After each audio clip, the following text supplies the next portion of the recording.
একটা সময় ছিল যখন বাংলা সিনেমায় অ্যাকশন আর রোমান্সের ডেফিনিশন অন্যরকম ছিল। কিন্তু ঠিক সেই মুহূর্তে এমন একজন এলেন, যিনি শুধু স্টাইল নয়, বক্স অফিসে এক নতুন ঝড়ের নাম হয়ে দাঁড়ালেন। যদিও শুরুটা এমন ছিল না। ব্যর্থতা দিয়ে যে কেরিয়ার শুরু হয়েছিল, তা কিভাবে বাংলা ছবির ইতিহাসের মোড় ঘুরিয়ে দিল? এক অচেনা মুখ থেকে আজকের বস হয়ে ওঠার লড়াইটা কেমন ছিল? আজ সেটাই আমরা জানব। জিতের জন্ম কলকাতায়, একটি সাধারণ পরিবারে। ছোটবেলা থেকেই খেলাধুলা এবং সিনেমা দেখতে বেশ পছন্দ করতেন তিনি। বড় হয়ে ওঠার দিনগুলোতে বিনোদন জগতের প্রতি এক অন্যরকম আকর্ষণ কাজ করত তাঁর ভেতর। পড়াশোনা শেষ করার পর তিনি প্রথমে মডেলিংয়ের দুনিয়ায় পা রাখেন। ছোটখাটো বিজ্ঞাপন বা র্যাম্প শো এর মাধ্যমে ক্যামেরার সামনে আসার সুযোগ তৈরি হয়। তখন কি কেউ ভেবেছিল এই হ্যান্ডসাম তরুণ একদিন বড় পর্দার বস হয়ে উঠবেন? ৯০-এর দশকের মাঝামাঝি সময়টা ছিল ছোট পর্দায় কাজ খোঁজার লড়াই। এই সময়টায় জিৎ বিভিন্ন বিজ্ঞাপন এবং দূরদর্শন বাংলার কিছু প্রোডাকশনে কাজ করতে শুরু করেন। অবিশ্ববৃক্ষ, জননী, ভাবনা কিংবা সেই রাতেরাত ছিলর মতো সিরিয়ালে তাঁর উপস্থিতি দর্শকদের নজর কাড়ে। এমনকি বিখ্যাত পরিচালক তপন সিনহার কাজের সংস্পর্শেও আসেন তিনি। নিজের কেরিয়ারকে শক্ত করতে তিনি মুম্বাইতেও চেষ্টা চালিয়েছিলেন। কিন্তু মুম্বাইয়ের চকচকে দুনিয়ায় বড় ব্রেক পাওয়া সহজ ছিল না। বারবার ধাক্কা খেলেও তিনি হাল ছাড়েননি। এই স্ট্রাগলের দিনগুলোই আসলে তাঁর ভেতরের অভিনেতাটাকে তৈরি করছিল। ছোট পর্দার গণ্ডি পেরিয়ে অবশেষে বড় পর্দায় প্রথম সুযোগ আসে ২০০১ সালে। ছবির নাম ছান্ডু। কিন্তু দুর্ভাগ্যবশত ছবিটি বক্স অফিসে মুখ থুবড়ে পড়ে। প্রথম ছবিতেই এই চরম ব্যর্থতা যে কোনো নতুন অভিনেতার আত্মবিশ্বাস ভেঙে দেওয়ার জন্য যথেষ্ট ছিল। কেরিয়ারের শুরুতেই এই ধাক্কা জিতের সামনে বড় একটা প্রশ্নচিহ্ন তুলে দিয়েছিল। তিনি কি তবে হারিয়ে যাবেন? কিন্তু জিত অন্য ধাতুতে গড়া ছিলেন।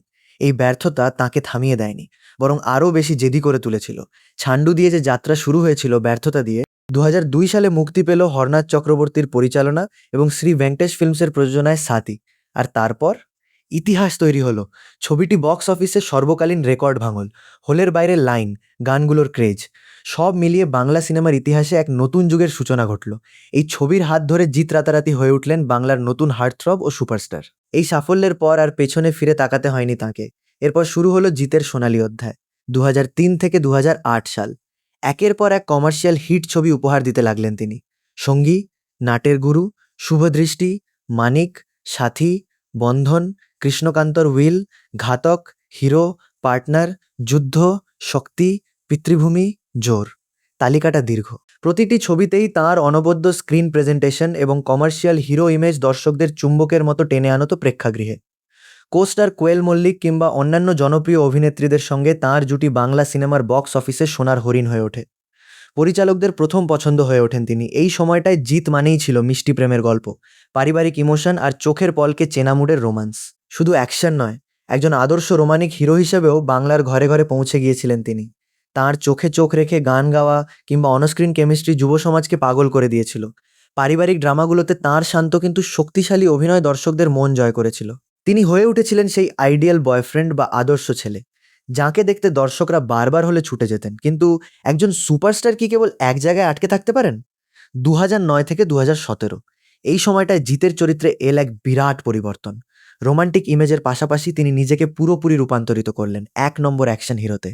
দুই পৃথিবী, ফাইটার, জোশ, শত্রু, wanted, ১০০ love, Awara, boss, born to rule, the royal, Bengal tiger, game, Bachchan, বেশ করেছি প্রেম করেছি, পাওয়ার, বাদশাহ, দ্যাড অন, বস টু, অভিমান। ছবিগুলোর নামই বলে দেয় তাঁর স্টারডম কোনো পর্যায়ে পৌঁছেছিল। শুধু অভিনয় নয়, তিনি তৈরি করলেন নিজের প্রোডাকশন হাউস, গ্রাসরুট এন্টারটেইনমেন্ট এবং পরে জিৎ শা ফিল্ম ওয়ার্কস।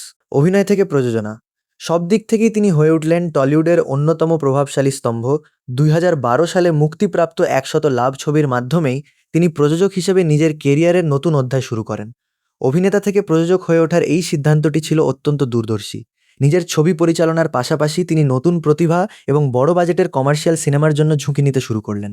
এই পদক্ষেপটি শুধু তাঁর নিজের কেরিয়ারকে স্থায়িত্ব দেয়নি, বরং বাংলা ফিল্ম ইন্ডাস্ট্রির বাণিজ্যিক পরিকাঠামোকে শক্তিশালী করতেও বড় ভূমিকা পালন করেছিল। কিন্তু সফলতা আর ব্যর্থতা মুদ্রার এপিটোপিট। একজন বড় সুপারস্টার মানেই যে প্রতিটি ছবি ব্লকবাস্টার হবে, তা তো নয়। ২০১৮ থেকে ২০২১ এই সময়টাতে জিতের কেরিয়ারে কিছু চড়াই উতরাই দেখা যায়। ইন্সপেক্টর নটিকে, বাঘবন্দি খেলা, বাচ্চা শ্বশুর, শেষ থেকে শুরু। কিছু ছবি বক্স অফিসে আশানুরূপ ফল করেনি, কিছু ছবি আবার মিশ্র প্রতিক্রিয়া পেয়েছে। দর্শকের পরিবর্তনশীল পছন্দ এবং বক্স অফিসের মারপ্যাঁচ বড় বড় তারকাকেও পরীক্ষা নেয়। কিন্তু এই সময়েও জিৎ থেমে থাকেননি। তিনি বিভিন্ন ধরনের চরিত্রে পরীক্ষা নিরীক্ষা চালিয়ে গেছেন।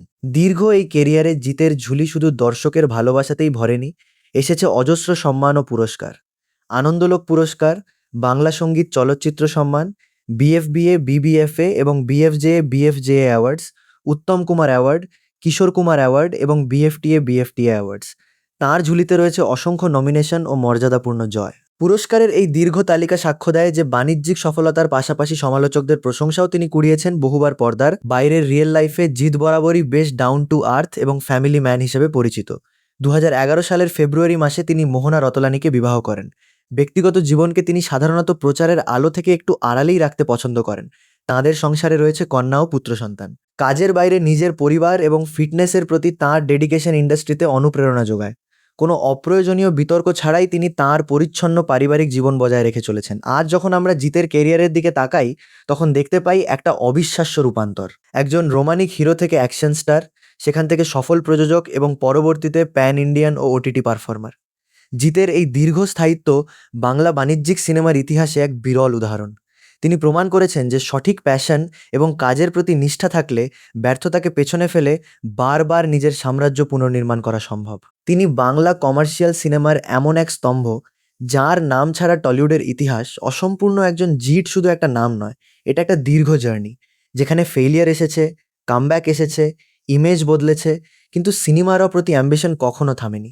2 দশকেরও বেশি সময় ধরে তিনি আমাদের এন্টারটেইন করে চলেছেন, আর তাঁর এই পথ চলা এখনও থেমে যায়নি। এমন আরও বেঙ্গলি সিনেমার গল্প পেতে সাবস্ক্রাইব করুন বাহারুল সিনেভার্স। ভালো থাকবেন, সুস্থ থাকুন।